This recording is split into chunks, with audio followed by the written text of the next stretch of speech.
Meus amados irmãos, que a graça e a paz do nosso Senhor e Salvador Jesus Cristo, nosso Rei, esteja sobre nós, povo de sua aliança. Amém. Mais uma vez entre vós e mais uma vez a alegria de poder cultuar, adorar e render graças ao único Deus vivo e verdadeiro na companhia das ovelhas por quem Cristo sangrou, reunidas aqui nesse lugar. Para que nós ouçamos a voz do nosso Deus, meus irmãos, falando com todos nós por meio de sua palavra, abramos então a Sagrada Escritura no Evangelho de João, no capítulo 8, nesta manhã, porque nós iremos considerar então dos versos 1 ao 11 a palavra do Senhor nesta porção. João capítulo 8, do verso 1 ao 11, ou dos versos 1 ao 11, o Senhor nos fala por meio de sua santa e eterna palavra. Ouçamos todos nós com todo interesse, com toda atenção, afinal, essa é a voz do nosso Rei, do Senhor dos Senhores. Nos diz assim o Rei dos Reis: Jesus, entretanto, foi para o Monte das Oliveiras. De madrugada, voltou novamente para o templo, e todo o povo ia ter com ele. E assentado os ensinava. Os escribas e fariseus trouxeram à sua presença uma mulher surpreendida em adultério, e fazendo-a ficar de pé no meio de todos, disseram a Jesus: Mestre, esta mulher foi apanhada em flagrante adultério. E na lei nos mandou Moisés que tais mulheres sejam apedrejadas. Tu, pois, que dizes? Isto diziam eles, tentando-o, para terem de que o acusar. Mas Jesus, inclinando-se, escrevia na terra com o dedo. Como se insistissem na pergunta, Jesus se levantou e lhes disse: Aquele que dentre vós estiver sem pecado, seja o primeiro que lhe atire a pedra. E tornando a inclinar-se, continuou a escrever no chão. Mas ouvindo eles esta resposta e acusados pela própria consciência, foram se retirando um por um, a começar pelos mais velhos, até os últimos, ficando só Jesus e a mulher no meio onde estava. Erguendo-se Jesus e não vendo a ninguém mais, além da mulher, perguntou-lhe: Mulher, onde estão aqueles teus acusadores? Ninguém te condenou? Respondeu ela: Ninguém, Senhor. Então lhe disse Jesus: Nem eu, tampouco te condeno. Vai e não peques mais. Amém. Vamos orar. Senhor, Deus eterno, Deus de graça, misericórdia e justiça, atenta para nós, ó Deus, e tende piedade do teu povo. Ó Senhor, nós necessitamos de tua graça e da tua direção. Por isso a nossa súplica nessa manhã faz com que a tua palavra fale aos nossos corações, ó Deus, para que sejamos instruídos pelo teu Espírito Santo, a fim de que abandonemos a nossa autojustiça e confiemos na justiça do Cordeiro que nos remiu. Ó Deus Santo, como precisamos ouvir a tua palavra, como necessitamos que a tua verdade irrompa em nossos corações e assim guie os nossos passos, para que possamos viver de maneira agradável a ti nesta terra. Faz assim, ó Deus, ilumina a nossa alma, instrui o nosso ser, alimenta-nos com a tua palavra que pedimos em nome de Jesus. Amém. Meus irmãos, há duas maneiras básicas pelas quais nós, seres humanos, lidamos com o pecado. A primeira delas é basicamente tentar escondê-lo, varrer para debaixo do tapete a fim de que o radar dos outros não consiga detectar aquilo que de errado acontece conosco, não consigam sondar os nossos tropeços, os nossos pontos fracos, os nossos vários pontos cegos. Basicamente essa é uma maneira primária de lidar com o pecado, exatamente tentando escondê-lo. Uma segunda maneira básica de lidar com as nossas transgressões é, para benefício próprio, tentar acusar e explicitar pecados alheios. E por que para benefício próprio?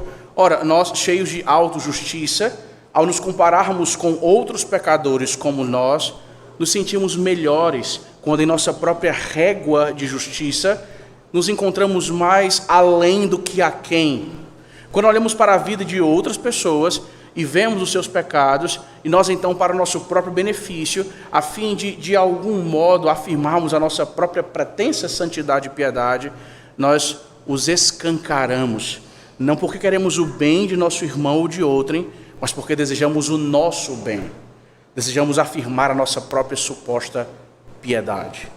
Difícil é a terceira via, que certamente só pode ser acessada por aqueles por meio de quem o Espírito Santo, a partir da palavra, conduz os corações, que é o quebrantamento diante da nossa própria constatação de nossa maldade, de nossa impiedade, de nossa vileza. É não orquestrarmos as circunstâncias para que outros sejam vistos em suas vergonhas, mas não cobrirmos as nossas próprias vergonhas, antes desnudando-as aos pés e à luz do próprio Senhor Jesus a partir de sua santa palavra. O que nós temos aqui, meus irmãos, diante desse texto, é exatamente uma cena muito desconfortável. Afinal, nós temos uma mulher aqui sendo trazida ao público, exposta em seu pecado. Temos homens aqui armados de religiosidade e cheios de escritura para configurar e enquadrar a mulher em seu suposto pecado. E em contraste a tudo isso, temos Cristo riscando o chão, como quem deseja de fato dizer aonde está o coração e a verdade em cada movimento e em cada dinâmica. A grande questão é, meus irmãos, quem somos nós quando a santidade de Deus se aproxima? Para onde nós fugimos, o que nós contemplamos, o que nós conseguimos de fato enxergar, quando somos confrontados não com outros pecadores, mas com o Santo de Israel, com o Senhor Deus perfeito, quem nós somos? Por meio do texto, meus irmãos, o que nós descobrimos essa manhã são pelo menos 3 coisas. A primeira, que por causa do pecado, pode existir religião sem arrependimento. Estamos falando de falsa religião. Que exatamente por causa do pecado, a lei pode ser usada sem amor, portanto a lei pode ser usada indevidamente, distorcendo-a por meio daqueles que desejam se beneficiar de algum modo da própria lei. E terceiro, o que nós vemos por meio desse texto, meus irmãos, é que pecadores podem se esconder, tanto no escândalo quanto na repreensibilidade. É assim que nós furtivamente nos movemos, meus irmãos, ou ocultando os nossos próprios passos e delitos, ou ávidos para explicitar os pecados e delitos de outros, fazendo com que a nossa própria consciência seja de algum modo massageada ou tranquilizada. O que nós vemos, meus irmãos, é que nessa manhã, aquele que de fato é justo e perfeito, Cristo Jesus, por meio do seu texto nos mostra o que de fato é justiça e para onde ela aponta. O que temos aqui é um contraste abissal entre o ser humano caído e a sua autojustiça e a justiça do Filho de Deus, perfeita, infalível e que de fato pode transformar corações. Por isso, nessa manhã, meus irmãos, nós, cheios de nossa autojustiça, somos confrontados com Cristo pela palavra, que revela a hipocrisia da nossa justiça, ou seja, da falsa justiça humana, ao passo que manifesta a sua justiça graciosa, de fato, que confronta, perdoa e transforma. Nessa manhã, meus irmãos, Cristo revela a hipocrisia da justiça humana e manifesta a justiça graciosa, que confronta, perdoa e transforma. Mas como ele faz isso? Perceba que o texto nos mostra, meus irmãos, 3 movimentos aqui, em 3 cenas que obviamente são contínuas. Perceba que do verso 1 ao verso 6, o que nós temos aqui é a cena que expõe o coração dos homens e toda a podridão que há nele. Logo em sequência, o que nós temos do verso de número 7 ao 9 é o confronto que desarma a hipocrisia, como Cristo de fato desnuda os corações e mostra o que está abaixo da superfície, o que não pode ser acessado simplesmente por outros homens. E por fim, do verso 10 e 11, o que nós vemos é a graça que restaura e transforma o pecador. Cristo revela a hipocrisia da justiça humana, ao passo que manifesta a justiça graciosa, que confronta, que perdoa e que transforma. É dessa justiça que nós precisamos. É desse Cristo que nós necessitamos. E assim devemos ouvir aquilo que Ele nos diz em Sua própria palavra. Porque o texto começa, meus irmãos, mostrando para nós exatamente a nossa miséria. A cena retratada aqui expõe o coração dos homens. E eu digo, veja, não seja tão apressado assim em achar que os corações desnudados aqui são apenas desses escribas e fariseus. O Senhor nos pega pelo pé e também revela um pouco do que há em nossos corações. O texto mostra as nossas tendências, meus irmãos. A cena expõe o coração dos homens. E lá no fundo, naturalmente dele, não há nada bom. Como João faz isso? Veja, primeiro ele nos introduz na cena e nos faz perceber em que contexto essas coisas elas acontecem. Perceba, Cristo está na luz, ensinando, mas os seus acusadores, os seus algozes, vêm das sombras, tramando. É assim que João mostra a dinâmica, nos ensinando aqui a procedência do próprio Cristo. Veja, ele diz no verso 1, o Monte das Oliveiras foi o lugar para o qual Cristo então vai. Nós sabemos que essa é uma posição ou um tipo de caminhar, uma decisão deliberada pelo próprio Senhor Jesus Cristo. Não há nada casual aqui, ele vai ao Monte das Oliveiras. Jesus, então, aqui é apresentado, meus irmãos, como aquele que se retira para a comunhão com o seu próprio Pai, antes do confronto público. O que está acontecendo aqui é o Senhor dos Senhores voltando-se para a comunhão com o seu próprio Pai, a fim de que os seus passos sejam, como devem ser, consistentemente dados dentro do propósito, do desígnio da própria Trindade. Perceba que Cristo aqui é separado radicalmente dos seus próprios inimigos, bem como dos seus próprios discípulos. Mas, ao mesmo tempo, Cristo é aproximado do Pai. Ora, a lição é aquela base que nós já ouvimos em outros lugares e em outros momentos. Nós temos o Deus Filho, a segunda pessoa da Trindade, prezando e desejando comunhão íntima com o próprio Pai. E a máxima continua sendo verdadeira. Ora, se para o próprio Deus Filho isso era imprescindível e fundamental, o que dizer para nós, criaturas, trazidas à existência exatamente por meio das mãos dessa Trindade Santa? Ora, Cristo nos mostra aquilo que é o principal. Ele veio para ensinar, ele veio para pregar, ele veio para mostrar a própria verdade que ele é, o caminho que ele é, a vida que ele é. Mas todas essas coisas em consonância perfeita com a comunhão com o seu próprio Pai e com o Espírito Santo de Deus, não sem razão no Calvário.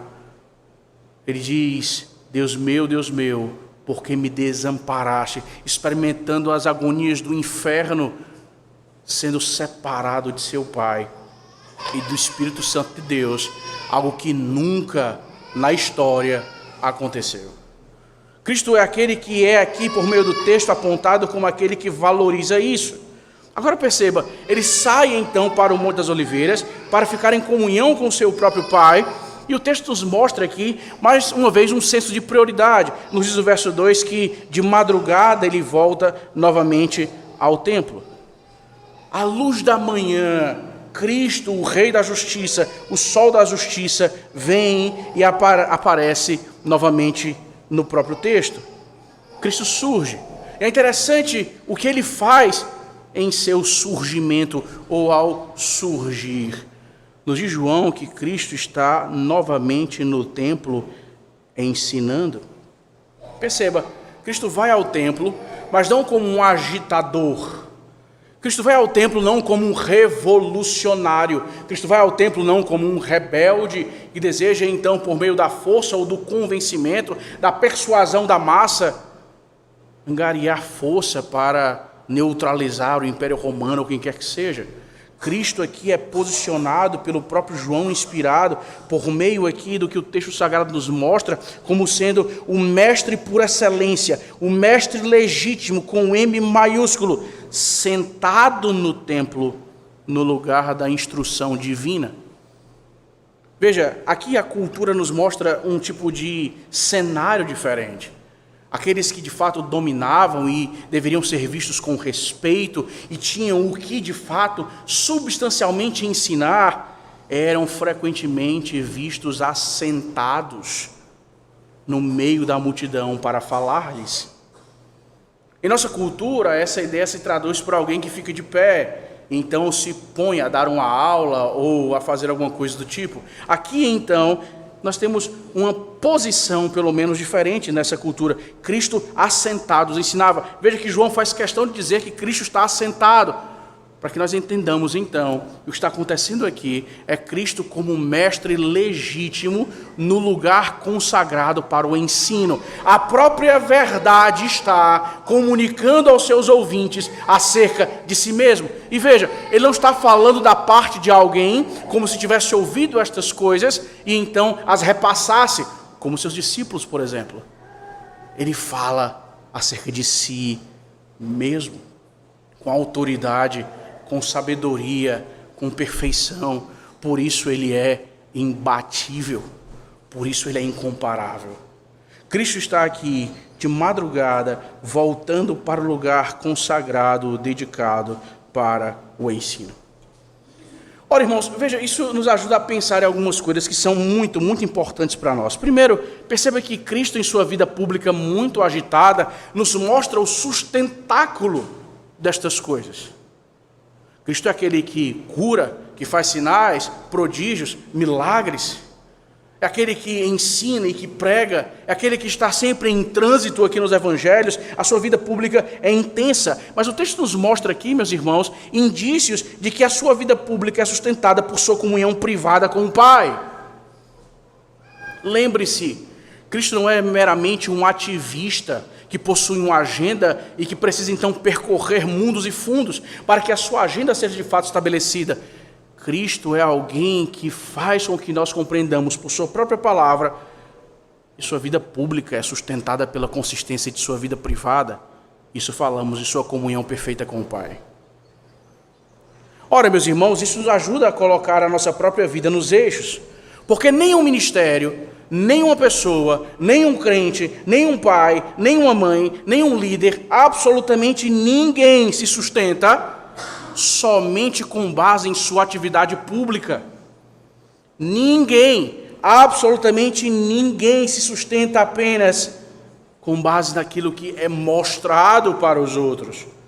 A nossa vida pública, meus irmãos, muito mais se sustenta exatamente com base naquilo que nós fazemos fora do olhar de terceiros e, sobretudo, no próprio olhar ou debaixo do olhar do próprio Deus.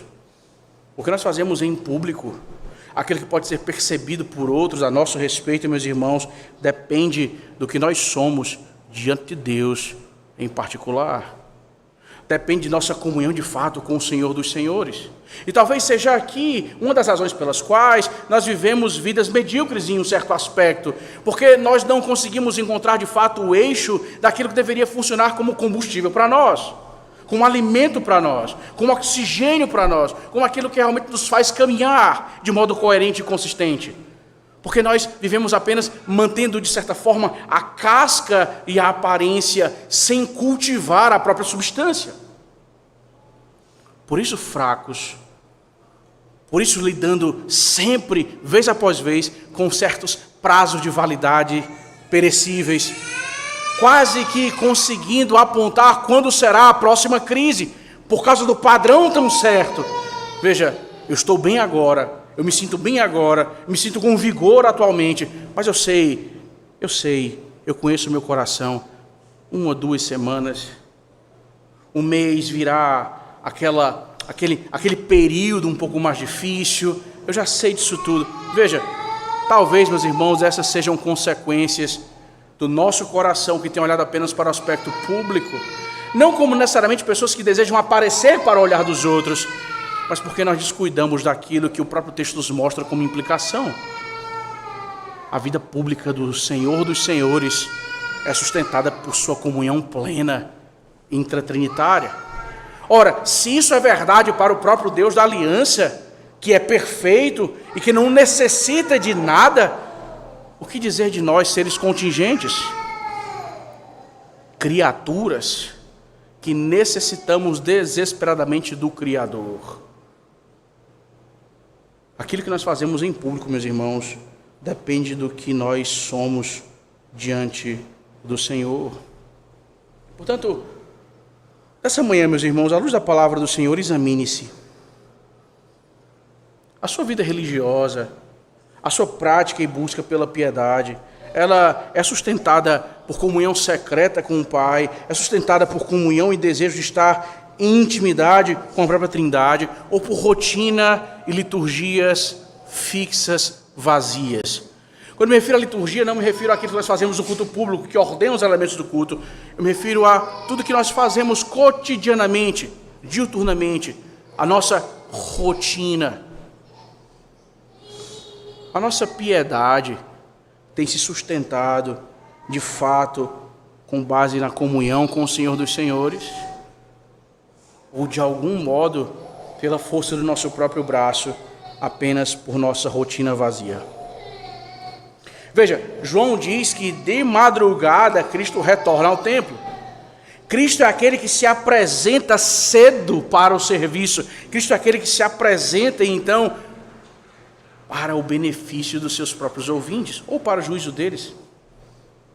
Mas o ponto aqui, irmãos, é percebermos exatamente algo que deveria ser curioso para nós. A nossa tendência natural é buscar ao Senhor quando nos sobra tempo. Quando nós não estamos tão atarefados assim, e parece ser lógico, de fato, há momentos de verdade nisso. Veja, deixe-me mapear o meu dia. Quais são os momentos aqui em que eu posso ter mais privacidade e um pouquinho, ainda que seja pouquinho, de tempo disponível para meditar na palavra do Senhor, para orar, para ler a Escritura? Qual o ponto? Veja, isso é sábio, não deve ser negado. É uma maneira sábia de olharmos para o fato de que devemos aproveitar o dia que o Senhor Deus nos dá da melhor maneira possível. Mas há alguns de nós que pensam que, a menos que o dia carregue consigo momentos em que essas coisas, nesses termos, sejam tão possíveis assim, não vale a pena abrir a Escritura.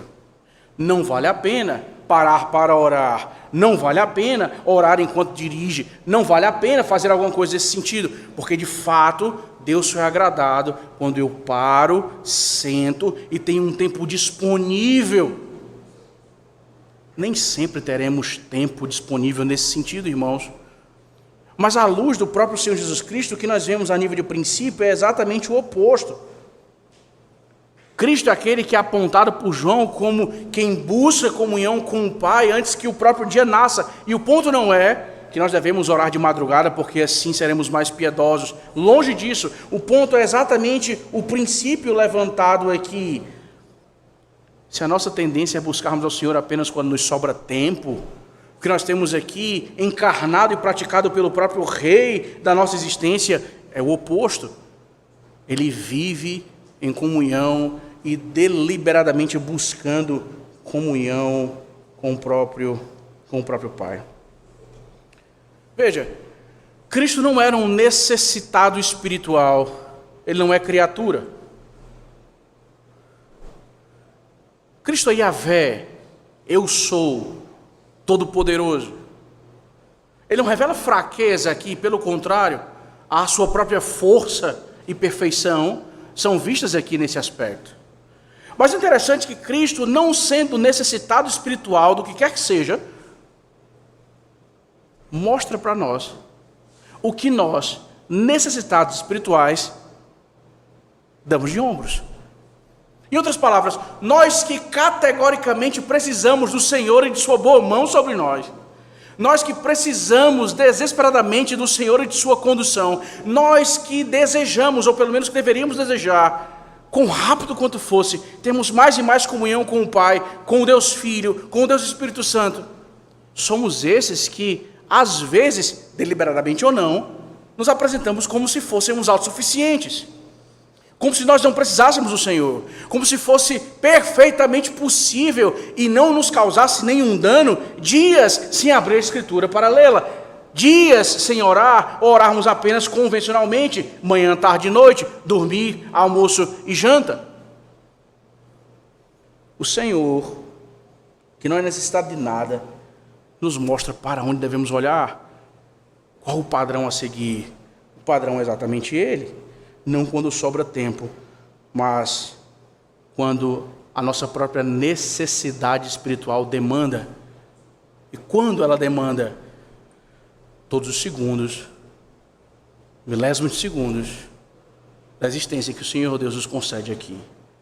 Não haverá nem um parco minuto de nossa existência que não seja carregado de nossa necessidade do Criador. Portanto, quando buscar? Toda hora. Quando apresentar o coração pronto e sincero diante de Deus? A todo minuto. Porque nós não podemos sequer respirar a menos que Ele nos conceda condições para isso. Nos mostra então a palavra do Senhor, meus irmãos, essas coisas. O ponto é que o Senhor está aqui assentado e ensinava. E o que vai acontecer a partir do verso 3 é exatamente o movimento das sombras, algo sombrio, pecaminoso, oposto à luz perfeita, levantando-se. Ora, a nível de princípios também nos mostra aquilo que sempre foi a dinâmica desde a criação, desde o jardim, por exemplo, quando Satanás tenta os nossos primeiros pais. Quando a verdade se estabelece, quando a verdade é ensinada, quando a verdade é pregada, quando a verdade é praticada, o que nós temos, meus irmãos, é exatamente as trevas revelando a sua face, desejando sufocar a verdade, desejando suplantar a verdade, desejando diluir a verdade. Se Cristo, como mestre legítimo, está aqui assentado e ensinando como quem tem autoridade, perceba que à luz do seu ensino, as sombras agora passam a se manifestar. Sempre que a palavra está sendo exposta, ensinada e praticada, é isso que nós percebemos. O pecado escondido começa a se inquietar. Por que isso é importante para nós? Porque essas coisas têm a ver com os nossos corações enganosos e desesperadamente corruptos, que nós não conhecemos. Há coisas que ocultamos em nossos corações, que quando colocadas em contraste com a luz, elas começam a se inquietar em nós. E a menos que, pela graça de Deus, por meio do seu Espírito, nós sejamos conduzidos à própria presença do Senhor, confessando as nossas faltas, nós seremos presas fáceis para ou esconder os nossos pecados, ou aproveitar a primeira chance para que no desígnio alheio a nossa autojustiça seja afirmada entre todos, para que os nossos passos em falso sejam despistados. Você tem tido o privilégio de ouvir a verdade sendo exposta desse púlpito há muitos anos. E o que isso tem provocado em você? Você tem percebido, ainda que a curtos passos, crescimento em piedade, desejo pela verdade, amor pelo Senhor, arrependimento mais profundo, verdadeiro e concreto, maior consciência de necessidade e da misericórdia que todos nós possuímos do Senhor. Expostos à verdade, as mazelas e as manchas em nossos corações começam a se inquietar. E a menos que o Senhor Deus não seja gracioso para conosco, essas coisas não acabarão bem. É o caso de escribas e fariseus, que a partir do verso 3 são introduzidos aqui à cena. Veja como João faz questão de construir para nós o cenário. Nós estamos aqui, Cristo assentado, ensinando publicamente, e agora na cena irrompem homens que vão atrapalhar aquilo que Cristo está fazendo diante do público. Os escribas e fariseus, no verso 3, trouxeram à sua presença, a presença de Cristo, uma mulher surpreendida em adultério, e fazendo-a ficar de pé no meio de todos, disseram a Jesus: Mestre, esta mulher foi apanhada em flagrante adultério. Essa é a cena Ora, parecem ser homens preocupados com a verdade, com a justiça, com a integridade, com a reputação da fé e dos envolvidos no delito. Eles são homens que conhecem a lei, eles são experts e treinados nisso. Eles são os pastores do povo, ou pelo menos de quem se espera pastoreio e condução. Portanto, nada melhor do que estes homens dessa categoria apresentando o caso. Não são quaisquer pessoas que chegam na cena e a interrompem, mas são escribas e fariseus, pessoas que têm por parte do público toda a aceitação e respeito e confiança, e por que não, temor. São homens respeitados, são homens ouvidos. Esses homens então chegam à cena e eles fazem uma mulher ficar de pé no meio de todos. Parece um cenário que mostra homens imbuídos de cuidar da reputação da fé e da própria palavra de Deus, e, portanto, zelar por sua pureza. Aqui, acontecendo ou fazendo exatamente isso, quando na verdade, meus irmãos, é exatamente o oposto. A ideia aqui de trouxeram, meus irmãos, no texto, aponta para um tipo de ação repentina, intrusiva, algo deliberado, algo dramático. O ponto é, não há cuidado. O movimento aqui é apenas de exposição da figura desta mulher, fazendo-a ficar de pé no meio de todos. Eles não estão interessados nela, mas eles desejam fazer com que ela seja exposta. Aqui, uma carga de humilhação, de perda de privacidade, de falta de qualquer cuidado pastoral por parte daqueles que deveriam zelar por essas ovelhas. Essa é a cena. Homens carregando uma mulher a tiracolo, fazendo ficar em pé no meio de todos, dizendo, esta mulher foi apanhada em flagrante adultério. Veja que essa expressão, apanhada em flagrante adultério, aparece duas vezes. Primeiro, João descreve a condição dessa mulher, e depois João coloca nos lábios dos escribas e fariseus exatamente esta condição. Verso 4, mestre, esta mulher foi apanhada em flagrante adultério. O ponto aqui é um tipo de terminação, por assim dizer, de expressão de contextos judiciais da época que apontam para um fato inapelável. Não há como escapar da acusação. Ela foi pega em flagrante. O que está acontecendo aqui é um tribunal sendo montado por escribas e fariseus para julgar a mulher com a participação especial do próprio Senhor Jesus Cristo. Há uma linguagem técnica, apanhada em flagrante adultério. A repetição aqui da expressão, o flagrante aqui, o caso é juridicamente irrefutável, embebido de hipocrisia. Mestre, esta mulher foi apanhada em flagrante adultério. Há um aspecto aqui manipulador de escribas e fariseus, inimigos do Rei dos Reis, mas publicamente, mestre, tu que ensinas como quem tem autoridade no meio de todos, tu que estás no templo, por favor, ajude-nos numa questão.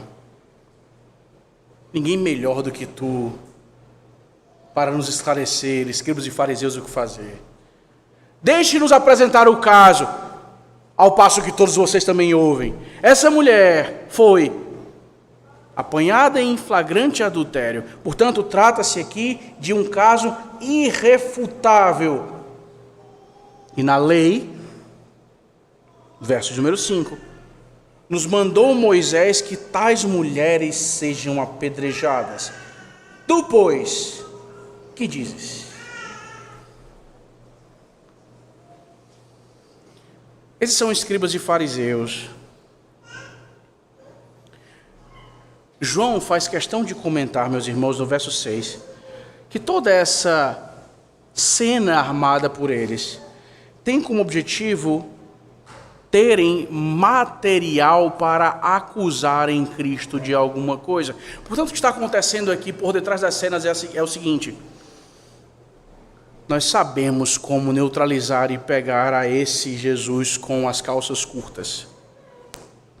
Sabemos como resolver o problema. Nós vamos colocá-lo numa situação em que o que ele disser, a despeito do que falar, ele sairá extremamente prejudicado e talvez até réu de morte. Mestre, pegamos uma mulher nessa condição.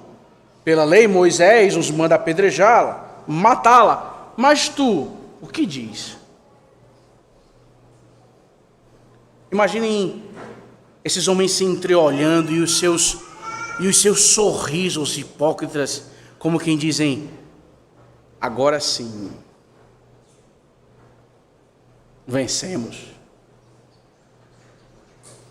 Vejam, irmãos, a maldade do coração daqueles que se aproveitam do pecado alheio para atingir suas próprias conveniências.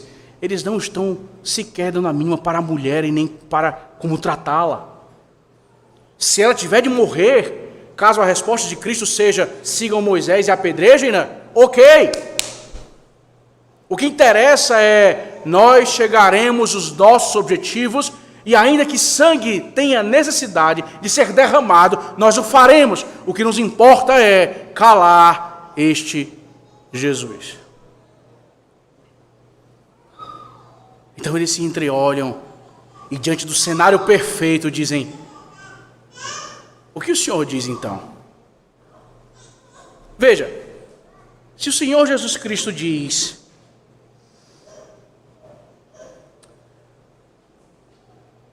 apedrejem,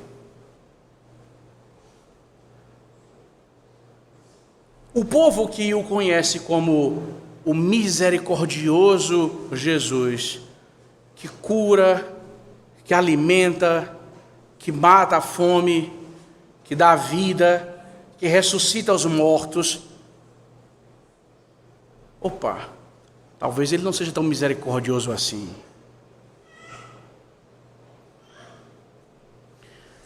Não é ele que diz que possui a hermenêutica perfeita da própria lei? Não é ele que interpreta de maneira perfeita a própria lei?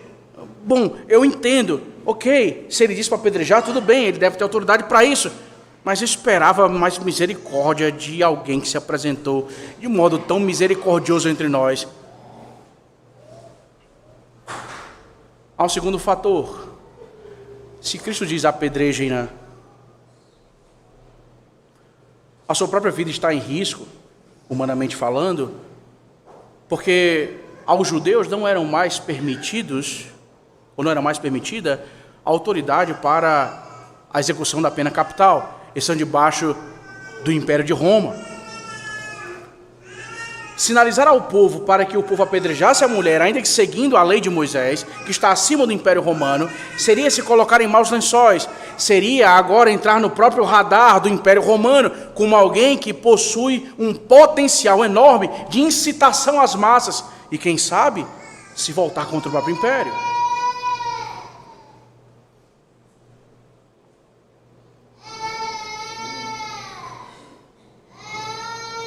Tu, pois, o que dizes?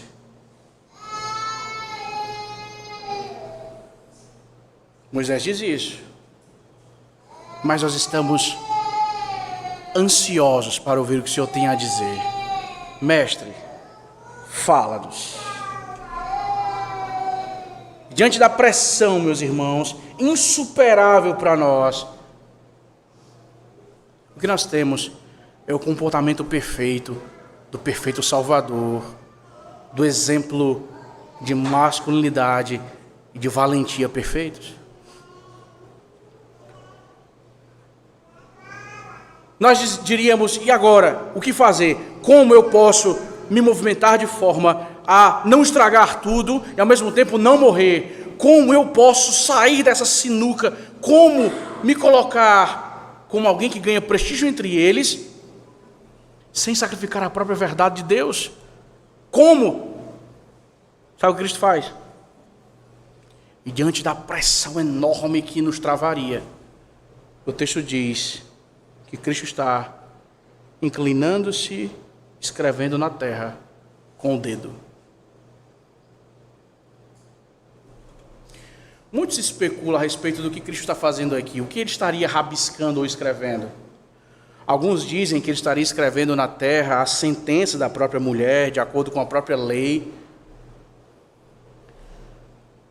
Outros dizem que ele estava fazendo alguma coisa, como quem atira a primeira pedra. O ponto é que o próprio texto não nos diz isso, irmãos, e portanto não é seguro especular. O ponto é que o texto nos move simplesmente para a cena que, diante da pressão insuperável, Cristo está absolutamente tranquilo. Por quê? Porque, como o Senhor dos Senhores, Ele está no controle da situação. Se escribas e fariseus acham que têm ameaçado ao Senhor da glória, o que Cristo faz é: como vocês são tolos. Já acabaram? É o melhor que vocês têm? Alguém ainda quer falar alguma coisa? Chega? Ok. Qual é a resposta de Cristo, meus irmãos? É o que nós veremos do verso 7 até ao verso 9. O confronto que desarmará a hipocrisia. Veja que esses homens querem uma resposta. João diz como se insistissem na pergunta. Jesus então emerge, se põe de pé e diz publicamente: aquele que dentre vós estiver sem pecado, seja o primeiro que lhe atire a pedra. E tornando a inclinar-se, continuou a escrever no chão.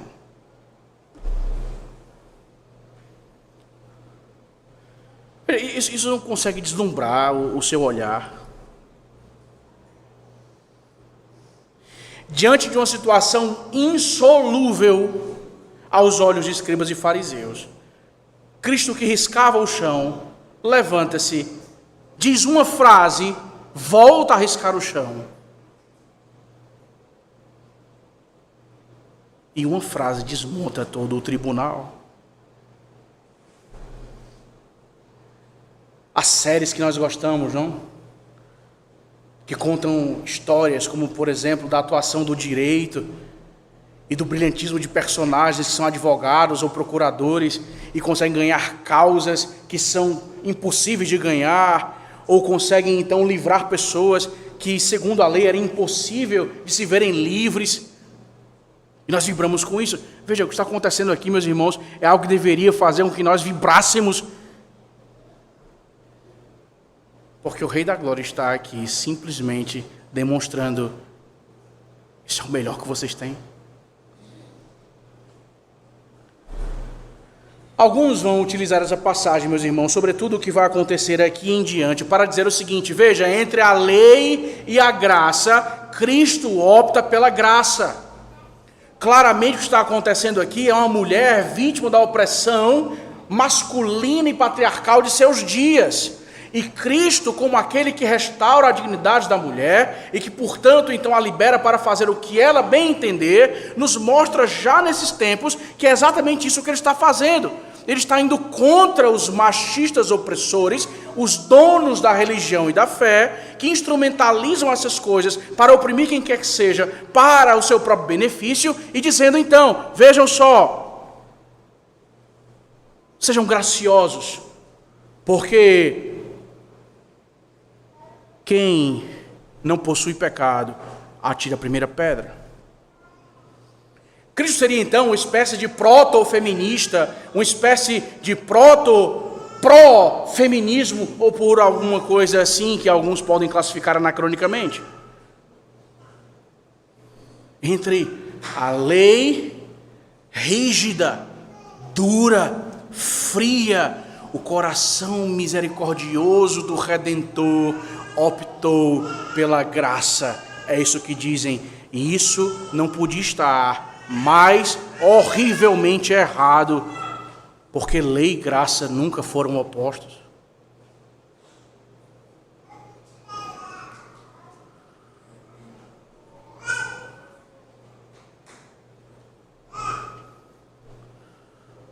O ponto não é Cristo optando pela graça em detrimento da lei.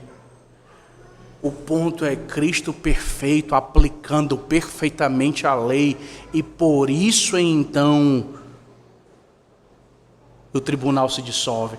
Como assim Cristo perfeitamente aplica a lei, pastor? Veja, aqueles homens disseram: mestre, na lei nos mandou Moisés que tais mulheres sejam apedrejadas. Eles evocam a lei. O que Cristo faz é: ok, deixa eu apontar a lei para o coração de vocês. Vocês conhecem a lei? Sim, são escribas e fariseus. E se eu disser que vocês estão distorcendo a lei para a sua própria conveniência? Com base em que dizes isso, Jesus? Com base em que afirmas isso, mestre? Ora, vamos aonde Moisés assim ordenou tal coisa.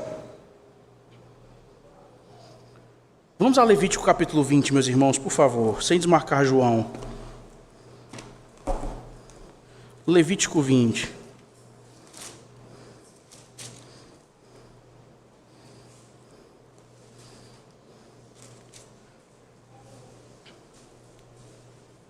Veja o verso 10. É dito na lei de Moisés: se um homem adulterar com a mulher do seu próximo, será morto o adúltero e a adúltera.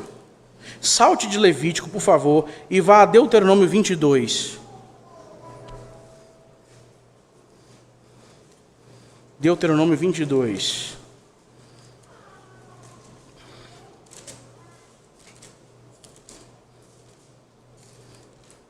Lá no verso 22, veja o que é dito. Se um homem for achado deitado com uma mulher que tem marido, então ambos morrerão, o homem que se deitou com a mulher e a mulher. Assim eliminarás o mal de Israel. Moisés, mestre, nos mandou que tais mulheres sejam apedrejadas. Tu, pois, que dizes? O que eu digo é que vocês são corruptos, hipócritas, que quando deveriam de fato fazer a lei do Senhor valer para a glória do próprio Deus, estão tão cegos pelos seus próprios pecados e ódio contra mim, que não medem esforços, ainda que uma mulher que sim esteve em pecado seja julgada por um tribunal escuso e falso, tendo contra si a aplicação pervertida da lei e, portanto, um processo nulo de pleno direito. Onde estão as testemunhas? Onde está o adúltero? Moisés diz: sejam apedrejados a mulher e o homem. Onde está o adúltero? Tu, pois, o que dizes, concordas com Moisés? Cristo não é um magistrado civil aqui, portanto, ele não pode ser um instrumento da pena capital nesses termos. O que Cristo mostra é: todo o processo legal estabelecido por vocês é falso. Agora você consegue entender o que Cristo diz: aquele que dentre vós estiver sem pecado, seja o primeiro que lhe atire a pedra. Ele não está escolhendo entre a lei e a graça, tampouco sendo um dos primeiros protofeministas, nem assumindo que o machismo estrutural desses dias dá o tom do texto, ou dizendo que o aspecto patriarcal ensinado pela própria Escritura, sim, de fato, é um atraso para a humanidade. Não, o que ele está dizendo é simplesmente o que o próprio Moisés vai nos mostrar em Deuteronômio capítulo 17, 7. Vamos até lá, por favor. Deuteronômio capítulo 17, verso 7.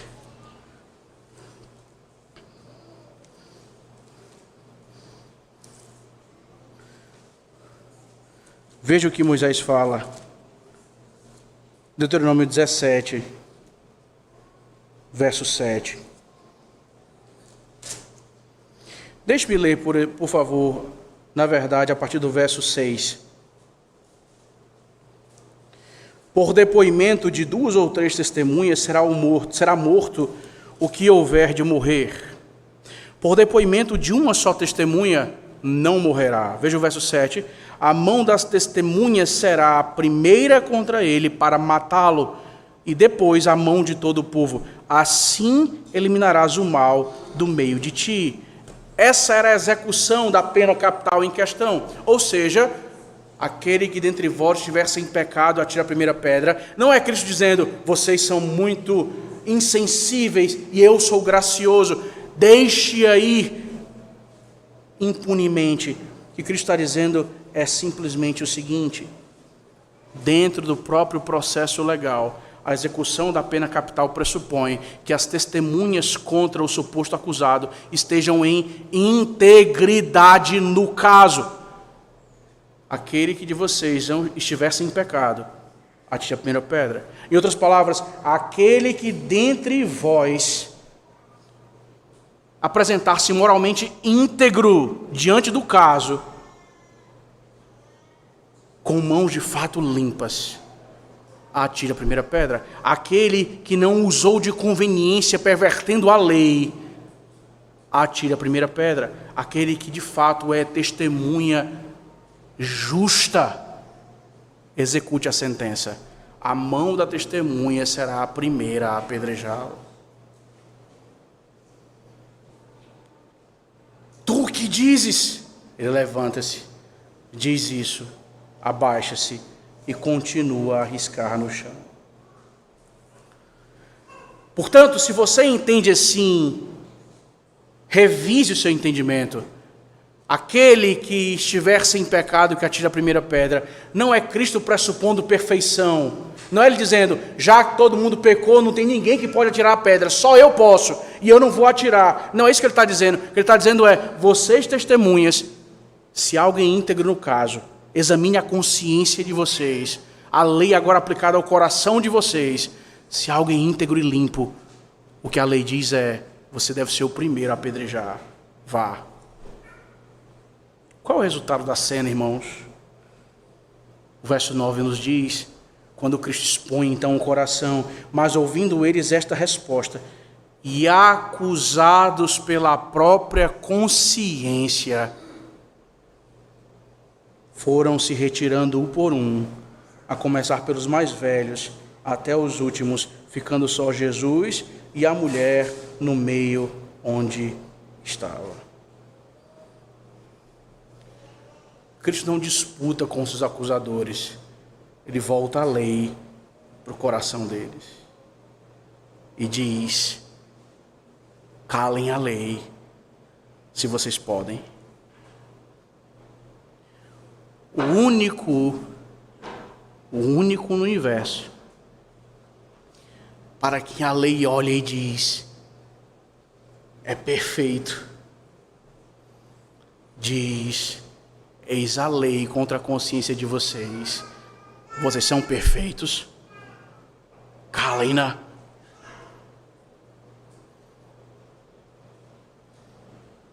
Um a um foram se retirando. Até que na cena ficam só Cristo e a mulher, no meio onde estava, veja, vulnerável, exposta, mas agora diante do Salvador e do único que de fato poderia perfeitamente julgá-la. Ah, meus irmãos, é possível usar a Escritura para ferir, ao invés de curar. E talvez o nosso coração lute muito com isso. Verdades bíblicas faladas de modo cruel se tornam armas imorais usadas por nós. O 9º mandamento nos diz que a verdade é tão pura e deve ser preservada em tanta pureza, que a maneira como eu me sirvo dela me faz imoral ou pode me tornar imoral aos olhos de Deus? Como você lida com seus irmãos carregando o cetro da verdade?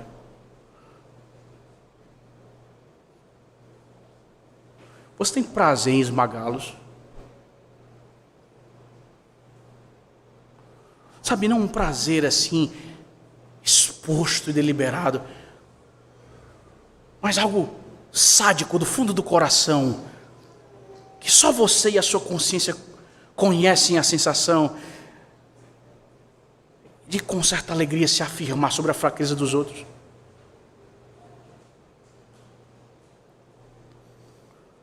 Quais são as palmatórias que você usa para destruir as pessoas?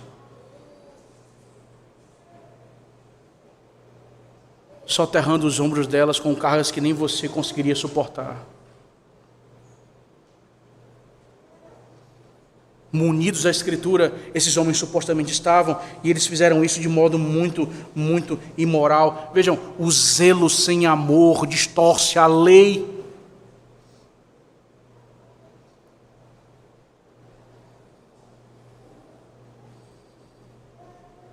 Os fariseus não estão interessados na mulher, nem na santidade dela. Eles querem que a disciplina chegue no extremo de matá-la. E às vezes nós procedemos assim. O meu ponto, irmãos, não é, como dizem, aliviar aqueles que de fato devem prestar contas diante de Deus em função de suas transgressões. Isso é óbvio, eles devem fazê-lo. Isso vai envolver dor, sacrifício, lágrimas, posturas incisivas. O meu ponto é quando essas coisas saem deste campo necessário e agora são experimentadas por nós em algum nível como fonte de prazer.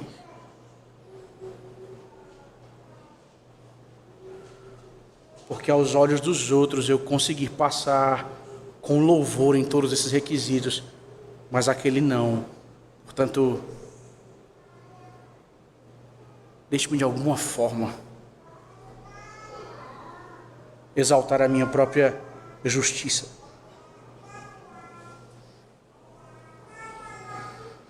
O que nós temos aqui no final, meus irmãos, do verso 10 e 11, é exatamente essa graça que restaura e transforma um pecador. Afinal, ele diz, erguendo-se Jesus e não vendo a ninguém mais além da mulher, perguntou-lhe, mulher, onde estão os teus acusadores? Ninguém te condenou? Respondeu ela, ninguém, Senhor. Então lhe disse Jesus, nem eu tampouco te condeno. Vai e não peques mais. Ora, alguns podem pensar que Cristo está sendo aqui muito impessoal ou depreciativo. Afinal, ele olha e diz, mulher. Mas longe disso, não é esse o caso, meus irmãos. Ora, essa mesma expressão Cristo utilizou para referir-se à sua mãe, ou aquela que ele gerou, o que teve em seu próprio ventre, Maria, por ocasião do seu primeiro milagre. Mulher, que tenho eu contigo, ainda não é chegada a minha hora. E nós sabemos que Cristo não pecou ao utilizar essa expressão. O ponto aqui é exatamente o oposto. É uma forma digna, respeitosa, não sentimental, no contexto adequado para lidar com alguém que está nesta situação. Ninguém te condenou?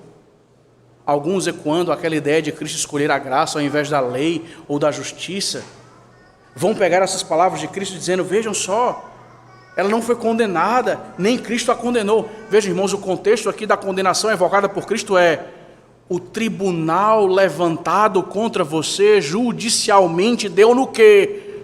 Você foi condenado de fato perante a lei. Ninguém te condenou.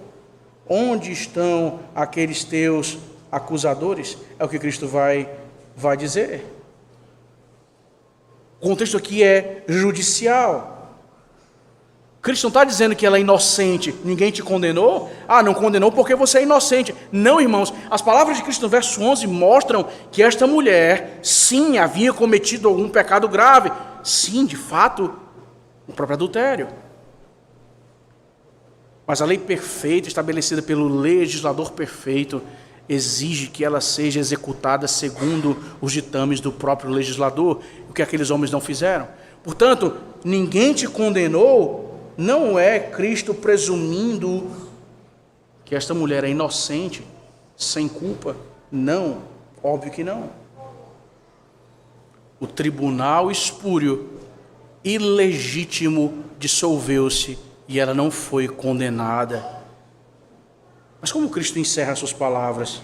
Ela diz: ninguém, Senhor. Então lhe disse Jesus: nem eu tampouco te condeno. Vai e não peques mais. Portanto, essa não é uma história de uma mulher pobre sobre a qual foi imputada uma falsa acusação, e Cristo, aquele que disse que o lugar de mulher é onde ela quiser, a liberta do jugo machista dos homens e diz: você é uma mera inocente no cenário, mas eu, onisciente como sou, faço justiça. Não. O que Cristo está dizendo é: vá e não peques mais. Cristo aponta exatamente, meus irmãos, para a graça que restaura e transforma o pecador. Portanto, nem eu tampouco te condeno expressa exatamente isso. Ele não pronuncia sentido de julgamento ou sentença de julgamento contra a mulher, mas também não diz que ela não pecou. O que ele diz é: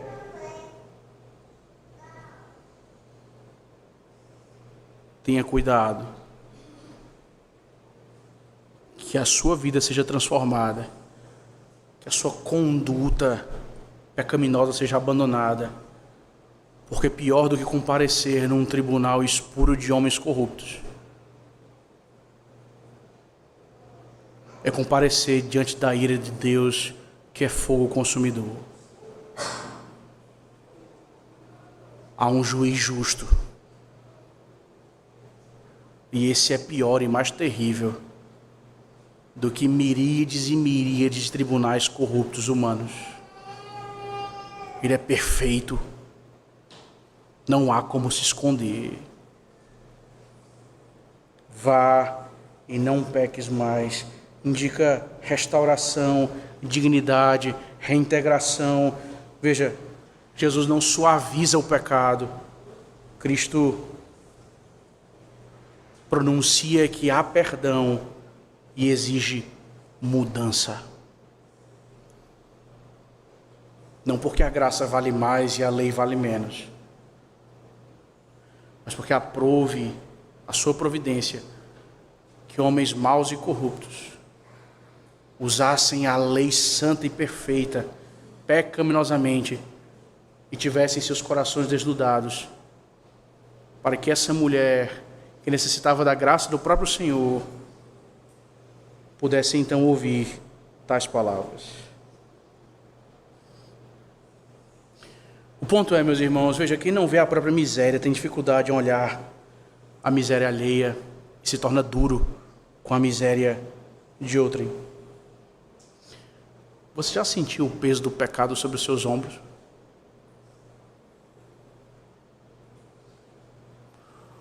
Você já contrastou a sua vida contra as perfeições do Senhor? Você já sentiu a lei infligindo, ou melhor, a lei dilacerando a sua consciência e partindo o seu coração e mostrando toda a sua desesperança e miséria? Por que digo isso? Porque quando nós experimentamos isso, meus irmãos, e se fomos salvos, foi exatamente isso que nós experimentamos. Nós olhamos então para as mazelas nossas e dos outros, não dispostos a negar os fatos, mas suplicando exatamente pelo fato dos fatos. Eu preciso da justiça do perfeito, daquele que nunca errou, que nunca mentiu, que cumpriu perfeitamente a justiça em meu lugar. São dos méritos dele que eu preciso, não dos meus, porque os meus eu não os tenho. Você já experimentou a lei fustigando o seu coração e a sua alma? Ou você só tem conhecido a lei e usado a lei como arma contra os outros? rápido para sacar, rápido para aplicar, rápido para destruir, rápido para matar.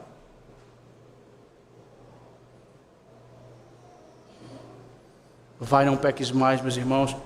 Um evangelho que não nasce de fato da convicção de pecado é apenas um arremedo psicologizado. Um evangelho que não nasce a partir da convicção de nossa própria miséria. Não é um evangelho que de fato nasceu de um coração de alguém que tremeu diante da santidade do Senhor Deus e que, portanto, se alegra na justiça de Cristo. Como você olha para essas coisas, meus irmãos? Qual o lugar delas na sua vida e no seu coração? O que você procura? Simplesmente ser liberto da culpa? Ou você de fato procura libertação do próprio pecado? Qual é o seu alvo? Qual a sua meta? Você deseja Cristo como Salvador, mas o rejeita como Senhor? Você deseja Cristo como seu Redentor, mas não como o legislador perfeito, aquele que de fato pode e deve demandar de você como Criador aquilo que Ele deseja? Vá e não peques mais. Onde não há luta contra o pecado, não houve novo nascimento. Onde não há, de fato, a graça governando a vida, meus irmãos, não há, de fato, graça bíblica.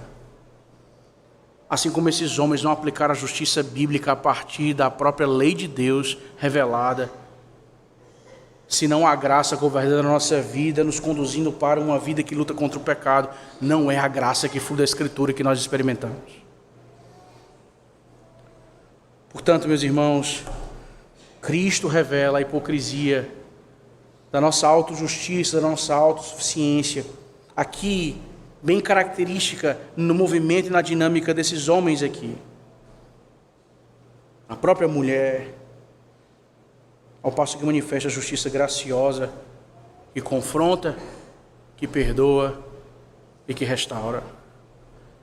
Que todos nós, meus irmãos, possamos confiar mais e mais na nossa própria capacidade de obedecer, porque ela é ínfima. Nós possamos confiar naquele que, por meio de seu próprio sangue derramado, nos chama ao arrependimento, nos concede o perdão, nos dá a vida e da graça salvadora. E assim nos diz: vá e não viva entregue ao pecado como escravo dele. Que esse Cristo, meus irmãos, que venceu, cuja justiça perfeita nos abraçou, seja de fato aquele a quem nós desejamos conhecer mais e mais. Seja este que deslumbra os nossos olhos mais e mais. Seja esse que desperte as nossas afeições e o nosso desejo mais e mais. Na medida que nós olhamos para as páginas da Escritura e nós percebemos como Ele é de fato perfeito e incomparável. Ele que não pode ser domado por ninguém, colocado por ninguém contra a parede, ameaçado por quem quer que seja. É o que diz: isso é tudo que vocês têm. Volte-se para mim. Arrependa-se e vocês terão tudo o que vocês necessitam. Que nós, meus irmãos, pela graça, ouçamos a voz do nosso Senhor e que assim busquemos viver para a glória dele mesmo. Vamos orar. Senhor nosso Deus, amado, eterno e poderoso Pai, obrigado, Senhor, pelo justo, pelo perfeito, pelo mediador do pacto, Cristo Jesus, o Senhor. Te louvamos, Pai, e bendizemos, porque na cruz do Calvário nos remiu e nos tem feito experimentar graça sobre graça. Por isso, ajuda-nos, Pai, a exaltar, a louvar e bendizer ainda mais neste dia, Senhor Santo, que nosso coração possa de fato descansar naquele que venceu a morte e nos fez vencedores com Ele. Perdoa, Deus, os nossos pecados, é o que nós te pedimos suplicando no nome santo de Jesus. Amém.